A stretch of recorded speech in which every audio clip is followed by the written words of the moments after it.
Bogus Radhika भेंडी बियाण्यांचा फटका, कन्नड तालुक्यात शेतकरी कुटुंबावर संकट।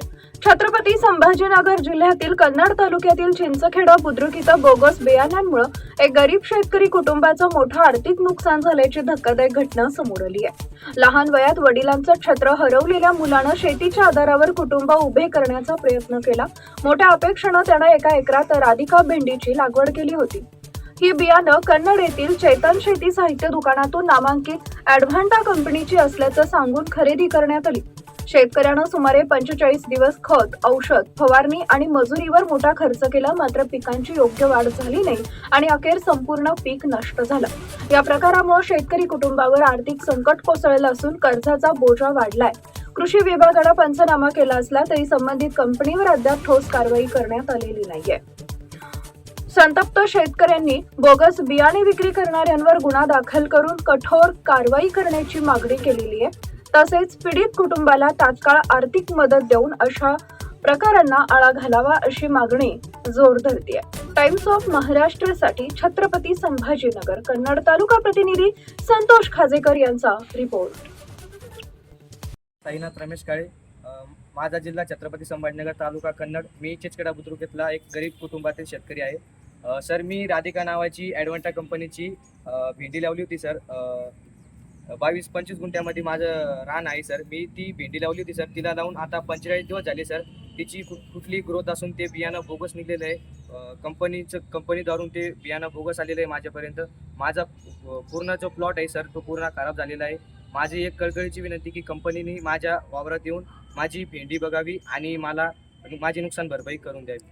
प्रशासनाचे जे कृषी विभाग आहे यांनी तुमच्याकडे येऊन पाहणी केली आहे का काय? हो सर, त्यांनी पाहणी केली पण त्यांनी कसलेच उडावडीचे उत्तर देत आहे सर। ते त्यांची चुकी असून सुद्धा ते मान्य करत नाही सर। म्हणजे काय प्रशासनाचे कोणते अधिकारी तुमच्यापर्यंत आलेले होते, कोण आले सर? ते एरिया सर्कलचे जे कंपनीचे जे एम्प्लॉय होते सर ते आले होते। कंपनीचे आले होते आणि कृषी विभागाचे कोण आलेले होते? आपले साईनाने सर आले होते सर। कृषी विभागाचा पंचनामा झालाय? हो सर, पंचनामा झाला सर। ठीक आहे। कंपनीकडनं काय सांगितण्यात येते आणि कोणती कंपनी आहे? सर, कंपनी राधिका आहे। कंपनीकडून सांगण्यात येतं की सर कंपनी ॲडव्हान्टा आहे आणि त्या ब्रँडचं नाव राधिका आहे। आणि कंपनीकडून सांगण्यात येतं की तुम्ही अजून पण त्याच्यावर खर्च करा आणि थोडंफार औषध वगैरे सोडा, ती नीट होईल। पण सर तिला मी खूप खर्च केलेला आहे सर, पण तरी पण नीट होत नाही। आतापर्यंत किती खर्च त्या पिकावरती झालेला आहे? सर, त्या पिकावर ते 60,000 ते 70,000 रुपये खर्च झालेला आहे सर। ठीक। तर एकंदरीत आपलं ओघवतं नुकसान किती होत आहे? आपला तर खूप मोठा लॉस होतोय सर, कारण भेंडी आता सध्या मार्केटमध्ये 40 ते 50 रुपये किलो चालली आहे सर। आपला जवळपास 4 ते 4.5 लाखाचा लॉस झाला आहे सर। आपला रान खूप मोठं आहे। काय विनंती करशील? सर, मी अशी विनंती करतो सर, मी एक विश्वास म्हणून ती भेंडी लावली होती पण ती बोगस बियाणं निघले। माझं खूप मोठं नुकसान झाले, कारण त्या कंपनीने माझ्या शेतात येऊन माझं नुकसान भरपाई करून द्यावी ही माझी कळकळीची विनंती।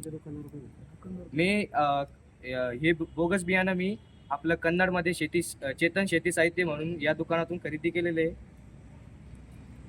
आणि ते दुकानदार स्वतः येऊन माझ्या वावरात येऊन त्यांनी व्हिजिट केलेली। पंचनामा वगैरे ते सुद्धा तिथं होते। शेती तू एकटाच करतो का? हो सर, मी करतो। म्हणजे माझे वडील वारलेले सर। वडील वारून 5 वर्ष झालेले। मी आणि माझी मम्मी आणि माझी बहीण आम्ही 3 जण मिळून शेती करतो सर।